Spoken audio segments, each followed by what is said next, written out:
What's up everybody, Manufactured Opinion here, and welcome back to my Kingdoms of Amalur playthrough slash guide. And today I'm bringing the locations of two different weapon sets. One set is Daggers, and the other one's a massive longsword. It looks really cool. Most of the requests I've been getting are Daggers and longswords, with bows coming in a close second. And I've been trying really hard to find bows, preset locations, whether it be a chest that always has the bow or a quest reward. And there are so many quests, trying to sift through all of them. I'll find a bow eventually. I've found plenty of random drops, and if it helps at all, actually all of them have been in the first half of the map. I know that doesn't really narrow the search down any, but there's plenty of random drop bows to be found in the first half of the map. And before I go any further, I should say that these weapons are pretty low level, and a few of the other requests I have gotten concern people aren't as far as I am, and they can't necessarily get the weapons that I'm getting right now. So they've requested that I go back and try to find some lower level weapons so they can, have some pretty cool looking weapons while they go through the game, not use overpowered blacksmithing.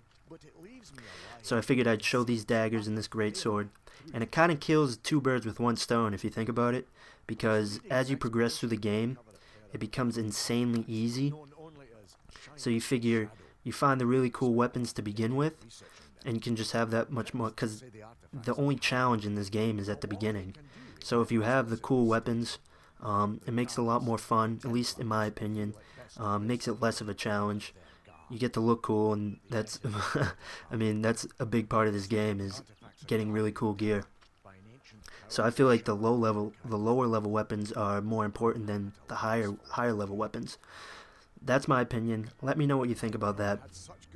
Anyways, these are the Shine and Shadow daggers, and as I was showing you on the map, a very lengthy map, I also had requests for showing the locations a bit better, so I'm definitely going to make sure to do that.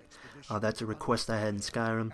I didn't necessarily translate that over into my first videos for this game, so I apologize for that. I'll make sure to show the locations a lot better from now on. But anyways, you're going to want to talk to that gnome. I already forget the damn location's name. Anyways, you travel the location at the beginning of the video, talk to that gnome, and you'll actually have to come to Kellerac. And if you know anything about the main quest, I'll try not to spoil too much. After you go to Arden's hut, you'll need to come here. So what I recommend rather, is that you grab this quest before you come here, so you can kill two quests in one go. You don't have to come back here. And let me tell you, the fight, if you're a low level, will be pretty difficult to get these. There are 4 Ettins in there, and Ettins are a pain in the ass. So I recommend just bringing a lot of health potions, or go in there with a full fate meter. Anyways, after you get the daggers, you can either keep them, or if you want some extra gold, you can go back to the gnome and try to convince him to let you keep them. And if you have a high enough persuasion, you'll be able to do that and get some gold, which is really cool. Anyways, here's the longsword. It's on the Twilly coast near Calm. I'm going to show you the path right here. Now this longsword is, you find it in a skeleton, and there's 2 ways you can go about doing it. If you are, say, a sorcery might build, and you don't have high enough might, you won't be able to grab the sword. But there is another way of getting it. You just have to take the gem out of the sword, and then you'll be able to grab it. The downside is that you won't get the additional frost damage that's on the sword, and let's be honest, the frost gem makes the sword look really cool.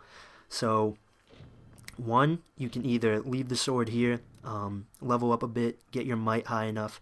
I tested it out, and I was able to pull it out with 41 might, or you can just go and respec.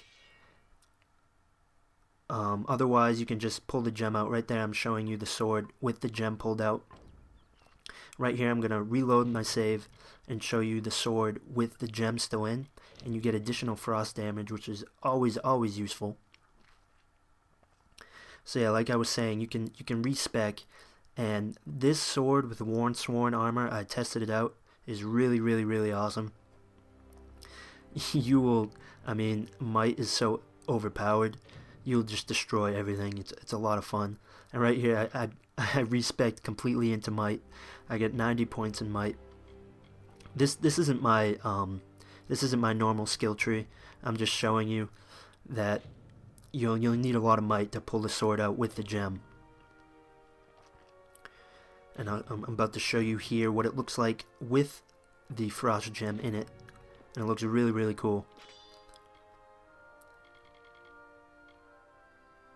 There you go. You get additional 9 ice damage with 4 freezing damage over 3 seconds. Anyways, I hope this helped you out, guys. I'm really trying to find the lower level weapons for you. As always, have fun playing Kingdoms of Amalur, and I'll talk to you later, everybody. Bye-bye.